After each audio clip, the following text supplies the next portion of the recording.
Well, my wife and I live on 40 acres of oak woodland east of Mosier, which we bought back in almost 25 years ago. But the one thing that struck us was the dramatic change in the appearance of the landscape through the seasons. It was sometimes hard to believe it was the same place, and so that inspired a project. Whoops, back up step here.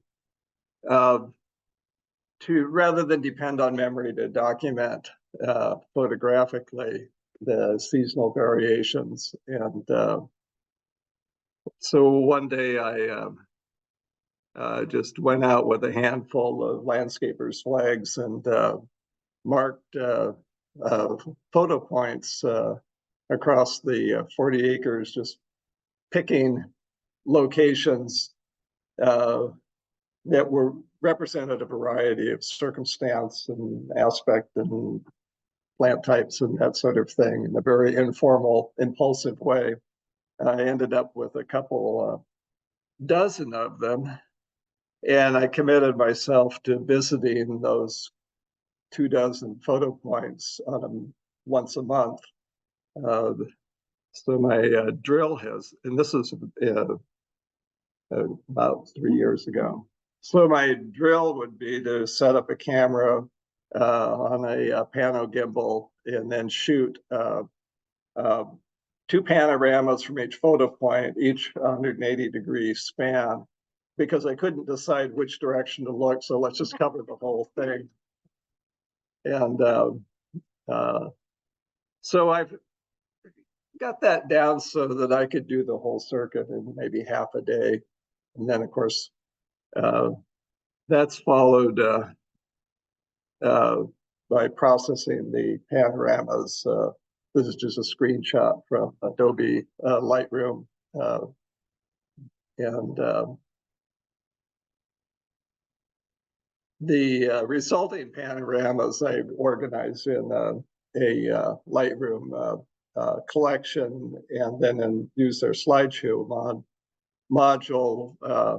This is a screenshot where you can, well, the metadata like the ID for the photo point, the direction of view, and the date, are just extracted from metadata that's stored in the images. So the slideshow module makes it easy to display them or filter them if you only want to look at segments, or export as a PDF or a slideshow, that sort of thing.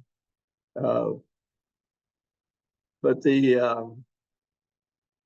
more recently, well, after doing this for 3 years, I figured I'd satisfied my original intent and thought I might just retire this, except we noticed that reviewing the images that over time it had variations, sort of phenology variations in like oak leaf out and leaf drop, that sort of thing, were also recorded. And we do have a weather station at home that uploads data that's archived on Weather Underground and one other weather service. So that data going back from years ago when we first set up the weather station is all available. So I thought, well, we've got the sort of photographic record that reveals, like in this example from August of 2021, 22, and 23, significant variations in like, wait, that wasn't April, sorry. April, variations in oak leaf out, the timing of the balsam root bloom, those kinds of things. And then that little chart on the upper left is just I just went up to Weather Underground, downloaded some of our weather data just to look at, well, for the preceding 3 months prior to those springs, what was the average temperature, what was the rainfall, more, not that demonstrated anything conclusive, just the fact that for the site, the climate data is available and to plow through if it has anything to teach you. They have so much to teach us, Mike. I'm so excited. just real quick to distract from your talk just for a minute. Yeah. We're working with OSU and their PRISM program. And so I think they would love to know that. Because they're trying to calibrate their regional models against local data. And we're trying to link climate variables like you're tracking to oak extent. And understanding what trees are responding to phenologically might be really important information. So you're killing it. Yeah, this is the backside of spring, of course, is fall, and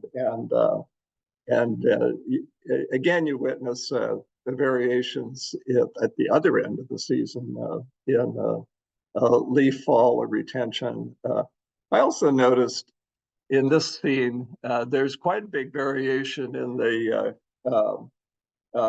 ground cover too, the grasses, and in fact, in lower left 2022, there was really lush grass growth. You can see what was left, the thatch left over. And I remember that year because that was a whopping fire year too. And we witnessed in the spring, just really lush grass growth. Ooh.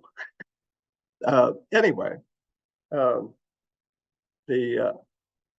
think I'm at a point where I've satisfied our original notion of just documenting the appearance of the landscape, and now I'm more interested in sort of the possibilities of doing phenology, studies, and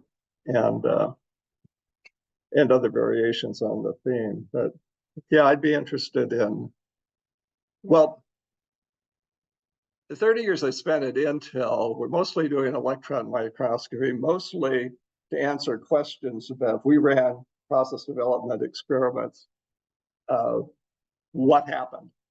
And a lot of that evidence was in a way imagery, that and X-ray spectra and that sort of thing. But I always felt like what I was doing was kind of micron to nanometer scale photojournalism. There was some question to be explored, and then a story to be told.